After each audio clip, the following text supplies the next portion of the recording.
ভাইজান এখানে প্রত্যেক বছর গিয়ে এভাবে গিয়ে গরু হাট মিলে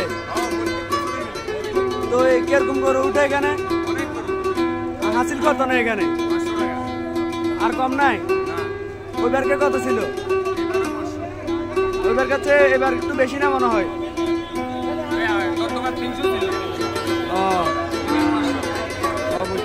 তো আপনি গরু কয়টা আনছেন কয়টা বেচা হয়েছে আপনার এখন একটাও বিক্রি হয় নাই বুঝছি আপনি গরু মোট দুইটা আনছেন না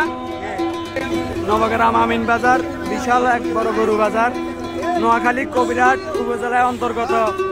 এই বাজার অবস্থিত 3 নং ধানসিঁড়ি ইউনিয়ন শাখায় 8 নং ওয়ার্ড আমিন বাজার অবস্থিত এই বাজার। ভাইয়া আপনি গরু কয়টা আনছেন বেচা হয়েছে নাকি কেন ভাইয়া কত কত সকাল কয়টা বাজে যাচ্ছেন আপনি আপনার গরু কোনটা কোনটা কেন দোনোটা আনছেন না দেখছি না একটা নিয়ে গেছেন কেন তো আপনার কেউ কেউ এখনো মুলামুলি করে না আপনার গরুটা তো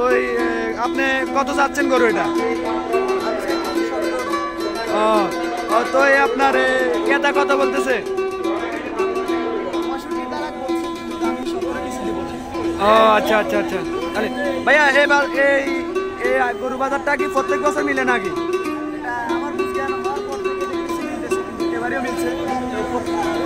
প্রত্যেক বছরে মিলে তো এবার হাসিল কত নেই এখানে 300 টাকা ছিল 500 টাকা 600 টাকা কেন এত বেশি কেন হয়েছে এটা তো বুঝলাম না যেভাবে দ্রব্যমূল্যের দাম বাড়ছে সেভাবে সবকিছুর দাম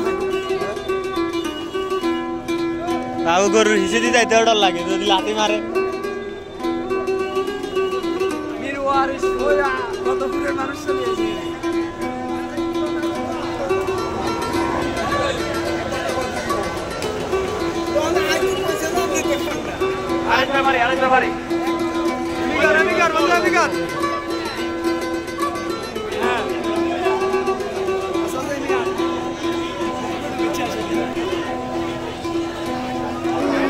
হাসিল না দিলে 1000 টাকা ধরিবে না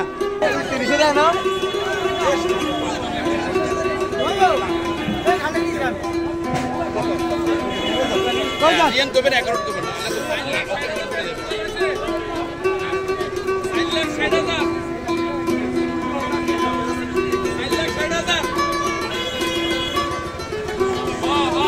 ওদের বড় বড় গরুগুলো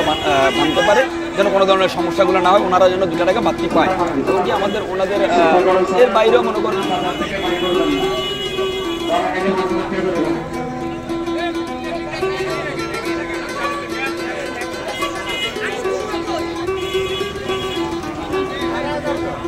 কাকা আপনি গরু কয়টা আনছেন একটাও বেচা হয় নাই আপনি সকালে কয়টা বাজে আসছেন তো আপনার গতবার থেকে এবার আপনার গরু কেমন উঠলো অনেক কম তো আপনার গতবার আপনার গরু কিরকম ছিল এই বাজারে বহু গরু বেশি কাস্টমার কিরকম আপনাদের আমাদের 1 নম্বর কাউন্টারে এসে যোগাযোগ করবেন সকাল কয়টা বাজে আসছেন এখানে দেখ কুমিল্লা আপনি আসছেন কখন টাকা এখানে দেখ আমাদের ড্রাইভাররা এখানে একটা করে বিক্রি করছেন যোগাযোগ করবেন আমাদের 1 নম্বর কাউন্টারে এসে